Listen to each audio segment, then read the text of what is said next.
em algo que está falando no seu coração. Ela é responsável pela sua depressão. Ela te deixa ali, não ficar na mão. Só para garantir que você está no chão, você vai ter.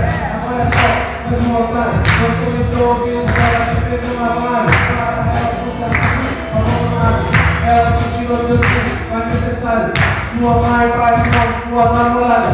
Sua mãe agora é, família guerra. Eu acho ela só, pensa em vencer. O que eu estou falando é retirando de uma mão. Mas o bem, e toda a razão. Você entendeu o que eu falei sobre a solidão. Aí você que ouve essa música, a solidão atrás de ti, eu te busca. Ela é causadora de muitas infelicidades. Solidão só por duas capacidades. A amizade trabalha para te colocar no lugar. Muita gente morreu porque ela sempre esteve lá. Ela sempre chega sem bater a nossa porta. Solidão quer deixar as nossas vidas tortas. Nós somos responsáveis por deixar ela entrar. Com a nossa vida, solidão quer acabar antes do poder para mudar sim. Solidão, eu quero vencer. Por causa de solidão, eu vou mais sofrer. Solidão, perto de mim, você só vai perder. Você só vai perder.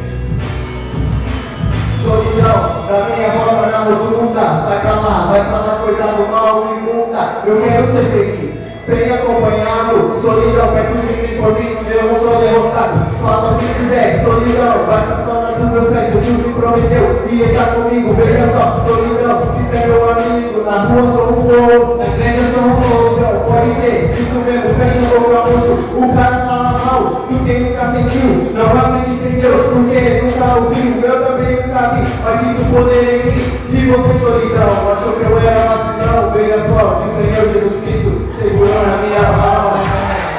Segurou na minha mão.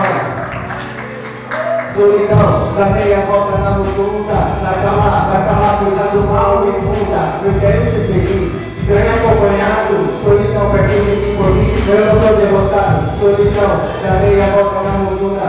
Sai pra lá, coisa do mal imunda. Eu quero ser feliz, bem acompanhado. Solidão, perto de mim, por mim, eu não sou derrotado. Eu não sou derrotado.